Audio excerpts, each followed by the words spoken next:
No mai haere mai, ma loi lele. Welcome to 3 News. The Salvation Army says New Zealanders are worse off than they were a year ago as food and housing have become increasingly difficult to afford. The charity's released its State of the Nation report for 2025, which found that a record number of people are receiving a benefit, with more than 400,000 reporting the need for welfare support in December last year.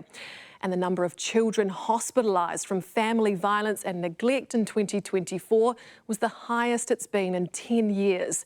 Food insecurity among families with children has increased, and they found half of all Pacific children often or sometimes go without food. Zane Small reports. Packets of rice, spaghetti and pasta.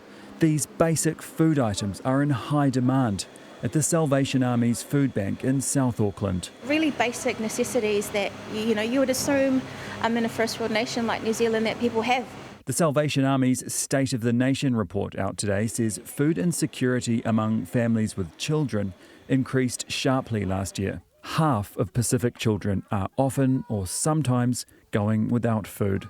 Pacific often live in areas where median rent is unaffordable. They're often in low-income households. They have the lowest disposable income across almost all ethnicities. Stats NZ data shows the cost of living increased by 3% in the 12 months to December, driven mostly by domestic price inflation. The largest contributors were insurance, rates and rent. Our focus has been on reducing the cost of living. It'll continue to be. Obviously, last budget we did things like the family boost, which puts more money in the back pockets, tax reductions, things like that. Housing is like the crux of everything. When families come in through our front doors and we're asking about challenges, and when it comes down to financial hardship, it's like because their rent was unaffordable or because there are challenges around the cost of housing. It affects businesses too.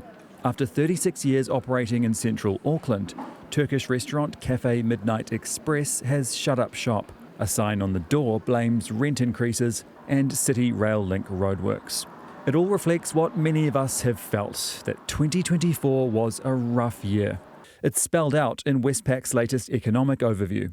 Chief economist Kelly Eckhold writes, while inflation came down towards 2%, the economy took a very sharp dip mid-year. But we are now turning the corner towards growth, and there are promising signs of recovery for 2025. The first thing is that our export prices are actually performing really well.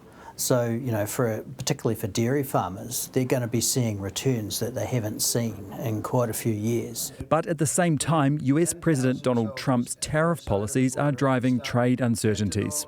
The economy is also grappling with rising unemployment and a weak construction industry. The Salvation Army estimates there are 4,000 fewer new housing consents than needed to match population growth. According to Westpac's overview, there continues to be a large amount of office space in development, and spending on industrial buildings is holding up. But growth in retail and hospitality development remains low. So are we really turning a corner in the economy? Kelly Eckhold says yes, because more financial relief is expected for mortgaged homeowners. Interest rates, which have been cut quite considerably since last August, are expected to continue to go down 50 basis points this month. And those lower interest rates are going to progressively support the economy through consumer spending, through housing activity, through willingness of firms to invest. That couldn't happen soon enough for businesses struggling to stay open and families unable to afford the basics. So some grim details there, Zane, but you do have some positive news.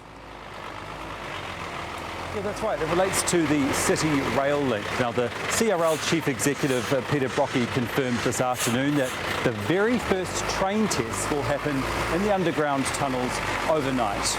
The test will begin at the new Mangapō station here in Mount Eden and end at the Britomart station in the central city.